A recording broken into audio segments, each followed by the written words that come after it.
예레미야 23장부터 26장 성경 본문을 통해 교회란 무엇인가 라는 제목으로 하나님의 말씀을 증거하겠습니다. 교회란 건물이나 조직이 아니고 하나님의 사랑을 받고 그 사랑을 실천하는 사람들의 공동체입니다. 한국의 기독교 역사는 140여 년밖에 되지 않는데 기독교인의 인구는 1000만 명에 가깝습니다. 1000년이 넘는 역사를 자랑하는 유럽 기독교는 줄어든 반면에 한국 기독교는 짧은 기간 동안 대단한 부흥과 성장을 이루었습니다. 특히 1960년대에서 1980년대에 이르는 20년 동안에는 1년에 60만 명씩 전도를 해서 10년에 200%가 성장하는 놀라운 기록을 세웠습니다. 그런데 지금의 한국교회는 점점 더 약해지고 있습니다. 1990년대에는 단지 3%의 성장만을 하더니 2000년대에 와서는 마이너스 성장을 하고 있습니다. 2년 전에는 한 해 동안 무려 40만 명의 기독교인이 줄어들었습니다. 한국교회가 성장을 멈추고 있습니다. 양적으로만 줄어드는 것이 아닙니다. 사람들의 기독교에 대한 이미지도 나빠지고 있습니다. 교회가 개교회주의, 물량주의, 기복신앙, 목회자의 자질 저하, 교회 세습, 사회 문제에 대한 무관심 등에 빠져 있기 때문입니다. 사실 기독교인이라고 해서 다 하나님의 백성이나 하나님의 자녀인 것은 아닙니다. 교회라고 해서 다 하나님의 교회인 것은 아닙니다. 기독교인과 교회에 대한 통계는 주일에 정기적으로 출석하거나 세례받거나 11조를 내는 사람들의 숫자입니다. 거듭나서 예수를 영접하고 하나님의 자녀된 사람들의 숫자가 아닙니다. 하나님의 자녀가 되는 것은 오직 성령의 역사이므로 사람이 그 숫자를 정확하게 알 수가 없습니다. 세례 교인의 숫자가 교회의 크기가 아닙니다. 교회는 숫자가 아닙니다. 교회는 건물이 아닙니다. 교회는 조직이 아닙니다. 교회는 프로그램이 아닙니다. 교회는 사람입니다. 사람이 여러분이 교회입니다. 성령으로 거듭난 사람들이 교회입니다. 그들의 공동체가 교회입니다. 세상은 숫자를 중요하게 여기지만 교회는 관계를 중요하게 여깁니다. 여러분은 하나님과 어떤 관계를 누리고 계십니까? 세상은 교인의 숫자나 교회 예산의 규모나 예배당의 크기나 교회 프로그램을 중요하게 생각합니다. 그러나 진정한 교회는 성령의 역사와 삶의 변화를 중요하게 여깁니다. 성령으로 말미암아 거듭나고 성령의 인도를 받는 단 한 명의 교인이 거듭나지 못하고 자기의 욕심대로 자기 마음대로 살아가는 100명의 교인보다 낫습니다. 거듭난 사람은 구원을 받지만 명목상의 그리스도인은 구원을 받지 못합니다. 예레미야 선지자가 사역하던 당시의 유대교도 종교적으로는 매우 번성했습니다. 이스라엘 백성이 지은 성전은 화려했습니다. 성전에는 절기마다 예배를 드리러 오는 사람들로 가득 차고 그들이 바치는 제물과 헌금으로 가득 찼습니다. 그들은 율법을 읽고 암송했습니다. 하나님을 찬양하고 하나님께 기도했습니다. 그런데 그들을 향하여 이사야서 1장에서 하나님은 이렇게 말씀하십니다. 무엇하러 나에게 이 많은 제물을 바치느냐? 너희가 나의 앞에 보이러 오지만 나의 뜰만 밟을 뿐이다. 다시는 헛된 제물을 가져오지 말아라. 다 쓸모없는 것이다. 거룩한 집회를 열어놓고 못된 짓도 함께하는 것을 내가 더 이상 견딜 수 없다. 하나님께서는 이스라엘 백성을 심판하기로 결정하셨습니다. 이스라엘 백성들이 진실한 신앙을 가진 공동체가 아니었기 때문입니다. 이스라엘 백성을 그러나 영원히 심판하시는 것은 아니었습니다. 어떤 사람들은 영원한 심판을 받고 어떤 사람들은 심판을 받지만 70년 뒤에 회복되게 됩니다. 예레미야서 25장을 같이 보겠습니다. 25장 11절을 제가 읽고 12절을 함께 봅니다. 이 땅을 깡그리 끔찍한 폐허가 되고 이 땅에 살던 민족은 70년 동안 바빌로니아 왕을 섬길 것이다. 이렇게 70년이나 기한이 다 차면 내가 바빌로니아 왕과 그 민족과 바빌로니아 땅의 죄를 벌하며 그곳을 영원한 황무지로 만들어버리겠다. 나 주의 말이다. 그럼 하나님이 이 두 가지 심판 기준을 어떻게 나누고 계셨을까요? 하나님께서 무화과 환상을 통해 그 기준이 무엇인지 알려주십니다. 하나님은 좋은 무화과 광주리와 나쁜 무화과 광주리의 환상을 예레미야 선지자에게 보여주십니다. 24장으로 가봅니다. 24장 1절을 제가 읽고 2절을 함께 봅니다. 주님께서 나에게 이런 것을 보여주셨다. 내가 보니 주님의 성전 앞에 무화과 광주리 2개가 놓여 있었다.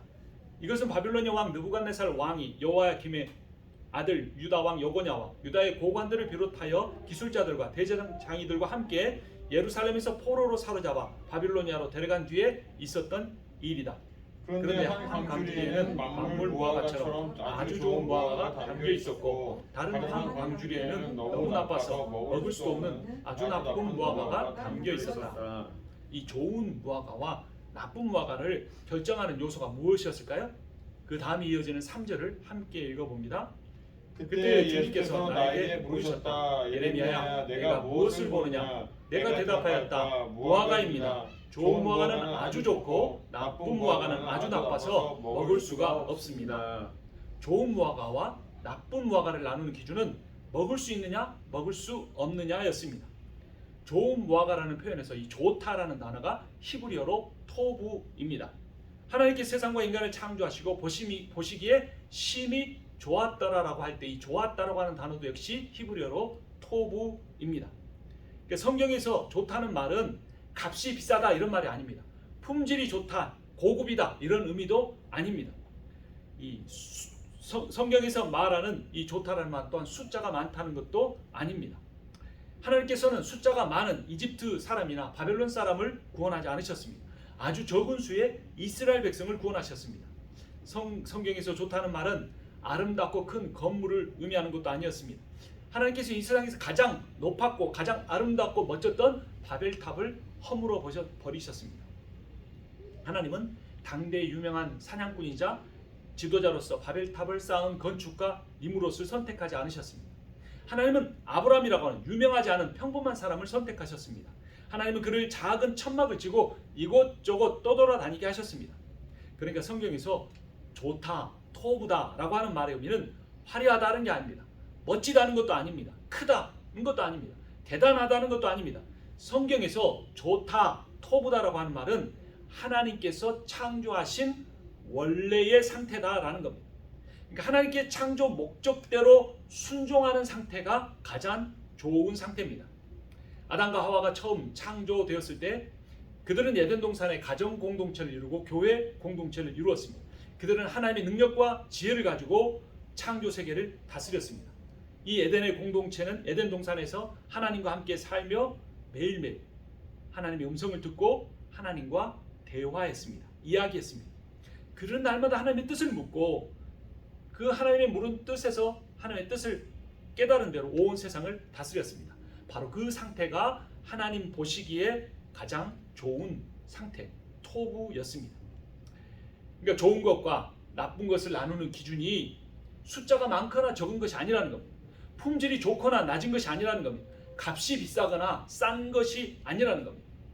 좋은 것과 나쁜 것을 나누는 기준은 하나님께 순종하느냐 아니면 내 마음대로 사느냐에 달려 있습니다. 내가 하나님 중심으로 사느냐 아니면 내 중심으로 사느냐라는 겁니다. God-centered life인지 아니면 I-centered life인지가 중요하다는 것입니다. 하나님은 여러분이 성공하는 것보다 여러분이 순종하기를 바라십니다. 하나님은 여러분이 위대한 사람이 되기보다 순종하는 사람이 되기를 바라십니다. 교회도 마찬가지입니다. 하나님 중심의 교회가 있고 자기 교회 중심의 교회가 있습니다.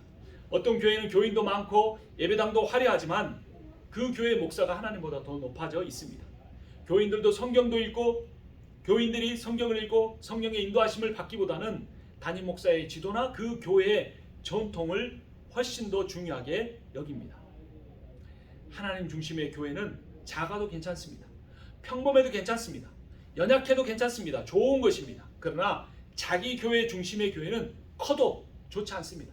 특별해도 좋지 않습니다. 강해도 좋지 않습니다. 그러면 이 나 중심의 교회, 또 자기 교회 중심의 교회와 하나님의 교회 중심의 가장 큰 차이는 뭘까요? 단 한 가지만 말한다면 그것은 바로 사랑입니다. 여기서 말하는 사랑이란 좋아하는 것이 아닙니다.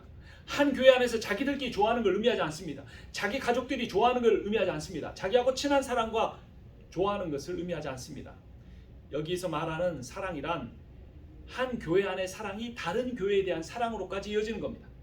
다른 교회들끼리의 사랑이 이 세상에 믿지 않은 세상 사람들 이웃에게까지 퍼져나가는 것을 의미합니다. 자기 교회 중심의 교회는 욕망이 있습니다. 비전이 있습니다. 꿈이 있습니다. 성취가 있습니다. 승리가 있습니다.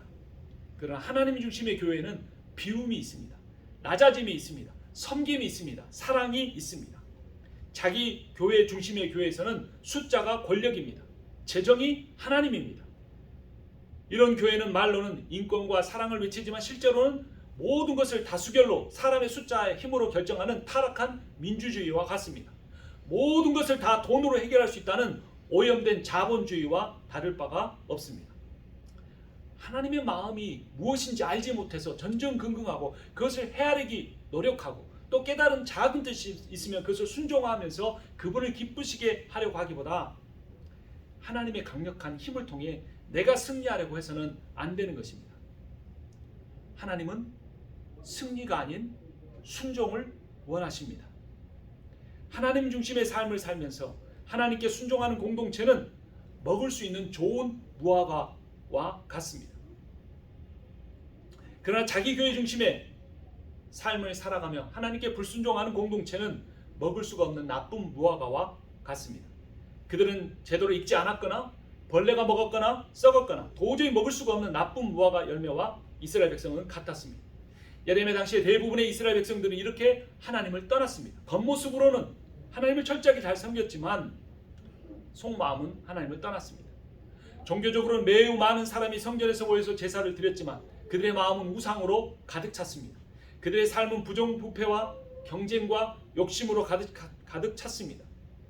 하지만 다행히 하나님은 또 다른 광주리에 담긴 좋은 무화과를 보여주셨습니다. 그 좋은 무화과 나무는 열매는 상태가 좋아서 먹을 수가 있었습니다. 그들도 완벽하지는 않았지만 하나님을 사랑했습니다. 날마다 우상을 버리려고 애썼습니다. 날마다 미워하는 사람도 있었지만 이웃을 사랑하려고 노력을 했습니다. 그렇게 하나님을 사랑하는 공동체는 하나님의 말씀에 순종하려고 노력합니다. 당시 예레미야가 전한 말씀에 따르면 하나님의 뜻은 무엇이었냐면 하나님의 뜻을 따르는 좋은 공동체가 되는 그 뜻은 하나님의 징계를 받아들이는 것이었습니다. 24장 5절을 제가 읽고 6절을 같이 읽겠습니다. 24장 5절입니다. 나 주 이스라엘의 하나님이 말한다. 내가 이곳에서 바빌로니아 사람의 땅으로 내쫓은 유다의 포로들을 이 좋은 무화과처럼 잘 돌보아 주겠다. 내가 그들을 지켜보면서 잘되게 하고 다시 이 땅으로 데려오겠다. 내가 그들을 세우고 헐지 않겠으며 내가 그들을 심고 뽑지 않겠다. 좋은 무화과 열매도 하나님이 징계를 받았습니다. 그러나 그 징계의 기간이 정해 있었습니다. 70년이었습니다. 하나님의 징계를 받아들이는 사람을 하나님은 사랑하시고 회복시켜 주십니다. 교회란 완전하지 못합니다. 우리의 삶도 우리의 과정도 부족합니다. 잘못할 수 있습니다. 실수할 수 있습니다.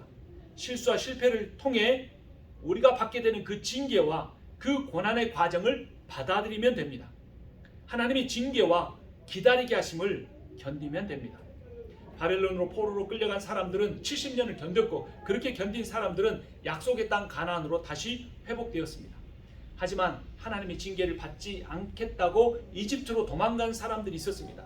그들은 진짜 회복되지 않는 하나님의 심판을 받게 됩니다. 24장 8절을 제가 읽고 9절을 같이 읽겠습니다.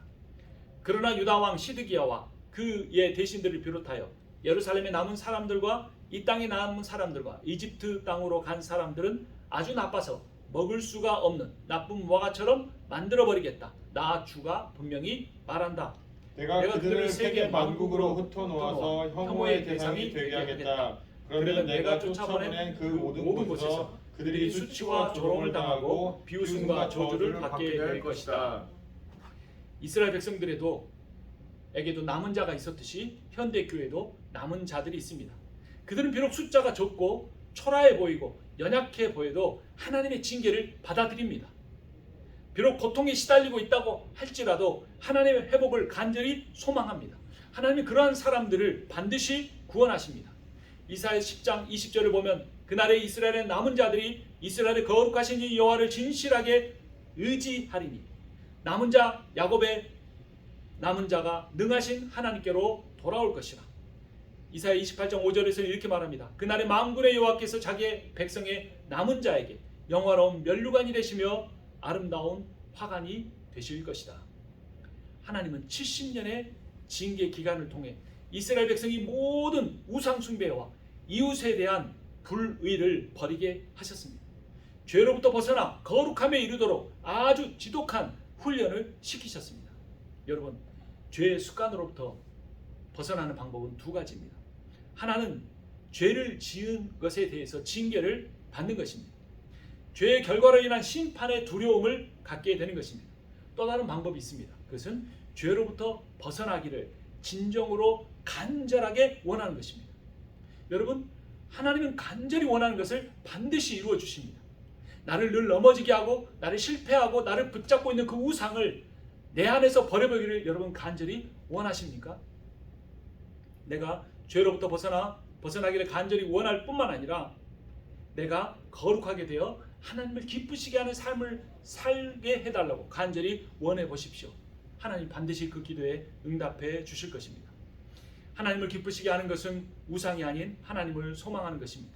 이웃에 대한 불의를 버리고 미움을 버리고 사랑을 실천하며 사는 것입니다. 죄를 지을 때도 내가 또 죄를 지었구나, 나는 왜 이렇게 부족한 사람일까 하면서 자신을 보면서 아파하기보다는 내가 하나님의 마음을 아프게 한 것에 대해서 고통스러워해야 합니다. 우리가 낮아질 때 하나님이 높임을 받으십니다. 교회가 서로 사랑할 때, 이웃을 사랑할 때, 세상을 사랑할 때 하나님이 칭송을 받으십니다. 교회는 교회의 섬김과 사랑을 통해서도 교회가 높아져서는 안 됩니다. 교회의 희생을 통해 교회의 특정한 사람이, 교회 자체가, 그 교회의 이름이 어떠한 이득을 얻어서도 안 됩니다. 교회의 머리이신 그리스도만이 높아져야 합니다. 우리 아버지신 하나님만이 영광스러워지셔야 합니다. 여러분, 우리의 교회의 주인은 누구이실까요? 또 이 세상의 많은 교회의 주인은 누구이실까요? 교회의 주인이 사람이 아니라 세상이 아니고 바로 우리 주 예수 그리스도가 되셔야 하는 것입니다. 주인이 바뀌지 않는 사람들이 많이 모이는 교회는 아무리 큰 공동체를 이룬다고 할지라도 진정한 교회가 아닙니다. 하나님이 주인이 아닌 교회는 서로 주인이 되려는 사람들로, 그들이 갖고 있는 갈등으로 가득합니다. 교회의 주인이 사람이면 안 됩니다. 교회에 돈이 많은 사람, 정치를 잘하는 사람, 영성이 깊은 사람, 영향력이 많은 사람이 주인이 돼서는 안 됩니다. 교회의 주인은 그리스도이십니다. 그리스도는 그런데 연약한 사람을 통해 일하십니다. 그리스도는 부족한 사람을 통해 역사하십니다. 여러분, 가정을 보십시오. 그 가정 안에서 가장 중심이 누구입니까? 가장 어린 아기가, 가장 아픈 사람이 그 가정이 중심이 됩니다. 그 사람을 섬기고 돌보는데 그 가정이 돌아갑니다. 교회 중심도 가장 약하고 부족한 사람이어야 합니다. 자주 실패하고 넘어지는 사람, 그 사람에게 모든 관심이 쏟아져야 하는 것입니다. 그럴 때 교회가 성령이 운행하시는 진정한 공동체가 됩니다. 여러분, 하나님의 말씀이, 하나님의 뜻이 무엇인지 잘 귀 기울여 듣고 그 말씀에 순종하십시오. 순종할 때 큰 기쁨이 있습니다. 내 욕심대로 살 때도 기쁨이 있는데 그것과 비교가 되지 않습니다. 사실 세상에서 죄를 지을 때도 기쁨이 있는데 그 기쁨과는 비교되지 않는 기쁨이 하나님 말씀에 순종할 때 우리에게 주어지는 것입니다. 교회의 목적은 하나님을 기쁘시게 하는 사랑의 공동체를 이루는 것입니다. 하나님은 우리 교회가 어떻게 할 때 기뻐하실까를, 그것을 우리가 잘 생각하고 기도하면서 교회를 세워 나가야 합니다. 한국 기독교와 한인 기독교인들의 숫자가 줄어들 수 있습니다. 사회에서 평판이 좋지 않게 될 수도 있습니다. 수치와 조롱과 모욕을 당할 수 있습니다. 그러나 이 아픔을 피하려고 하는 공동체는, 이스라엘 백성들 중에서도 바벨론으로 포로로 끌려가지 않고 애굽으로 피신하려고 있었던 사람들이 있는 것처럼 이 아픔을 피하려고 하는 공동체에게는 회복이 일어나지 않습니다. 우리가 사회의 비난과 조롱을 받아들이고 인정하고 겸손해지고 낮아질 때 하나님께서 그렇게 회개하는 교회들은 작지만 반드시 일으켜 세워 주실 것입니다. 하나님은 사람이 주인된 교회를 다 무너뜨리기를 원하십니다. 그때 진정하게 하나님을 믿는 사람들도 70년 동안 같이 고통을 받지만 겸손하게 낮아지고 회개하면 그 사람들은 다시 하나님이 회복시켜 주신다는 것입니다. 하나님은 사람이 주인된 교회를 무너뜨리시고 다윗의 의로운 가지신 예수 그리스도가 주인 되신 교회를 세워 주실 것입니다. 예레미야서 23장으로 가봅니다. 3절부터 5절까지 3절과 4절을 교독하겠습니다. 23장 3절입니다. 이제는 내가 친히 내 양떼 가운데서 남은 양들을 모으겠다. 내가 쫓아냈던 모든 나라에서 모아서 다시 그들이 살던 목장으로 데려오겠다. 그러면 그들이 번성하여 수가 많아질 것이다. 내가 그들을 돌보아줄 참다운 목자들을 세워줄 것이니 그들이 다시는 두려워하거나 무서워 떠는 일이 없을 것이며 하나도 잃어버리는 일이 없을 것이다. 나 주의 말이다. 이 참다운 목자는 누굽니까? 다윗의 의로운가지 예수 그리스도십니다. 이어지는 5절 같이 봅니다. 내가 다윗에게서 의로운 가지가 하나 돋아나게 할 그날이 오고 있다. 나 주의 말이다. 그는 왕이 되어 슬기롭게 통치하면서 세상에 공평과 정의를 실현할 것이다. 이런 회복의 과정에서 비록 고난을 받지만 70년이 지나면 회복될 그 과정 중에서 가장 중요한 것은 살아계신 하나님의 말씀입니다. 때로는 하나님의 말씀이 너무나 어렵고 그 말씀이 받아들이기 힘들 정도로 무섭기도 하지만 우리가 이 말씀을 붙들어야 하는 것입니다. 교회의 타락은 설교의 타락입니다. 사람들이 듣기에 좋은 설교 말씀만 많은 사람들이 들으려고 하고 모으려고 할 때 그것이 타락한 설교와 타락한 교회가 되기 쉽습니다. 입에 쓴 약이 좋은 약이라는 말이 있습니다. 마음에 부담이 되는 말씀이 좋은 말씀이 가능성이 많습니다.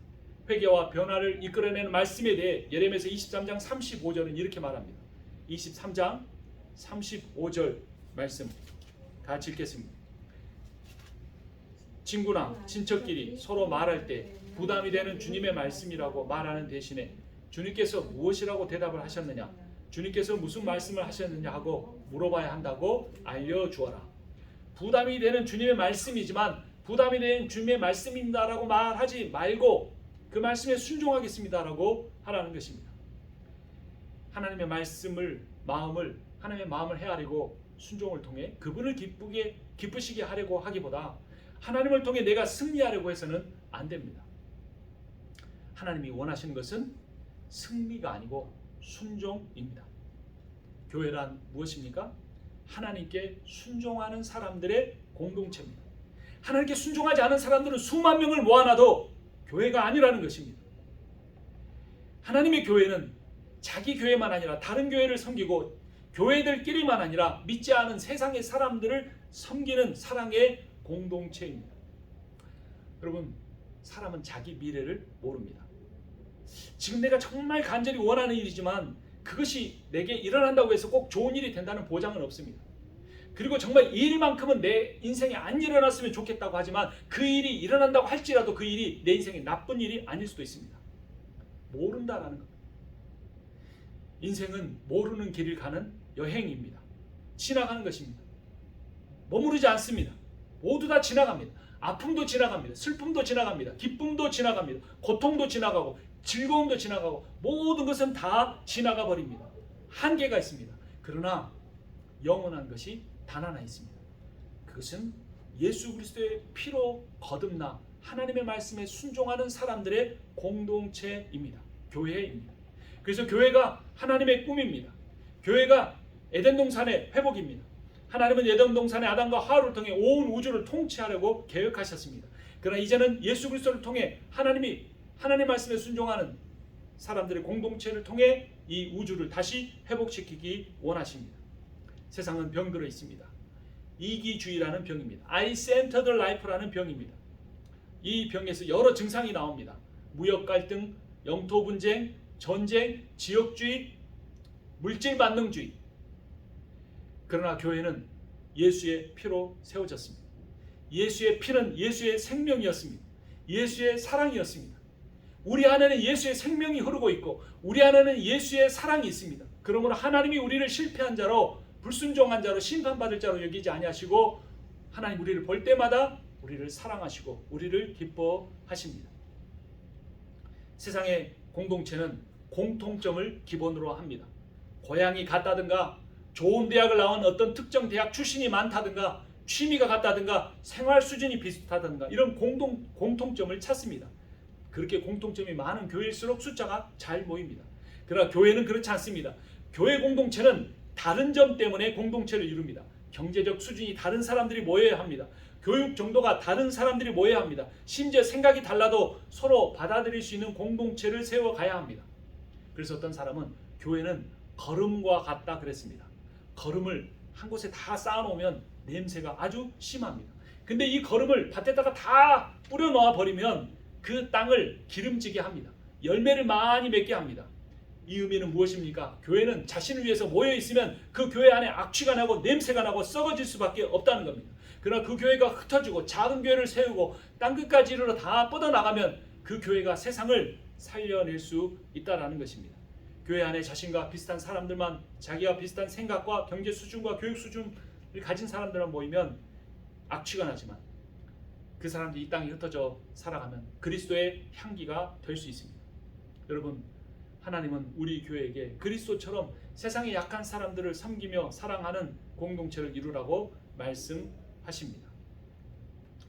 교회를 세우려고 하지 말고 교회가 됩시다. 우리가 어떤 교회를 만들어가는 것이 아니라 내가 교회라는 겁니다. 내가 먼저 낮아질 때, 내가 먼저 사랑할 때, 내가 먼저 회개할 때 하나님은 나를 교회로 세우시고 우리를 교회로 세우실 것입니다. 교회는 건물이 아니고 사람입니다. 교회는 조직이 아니고 사랑입니다.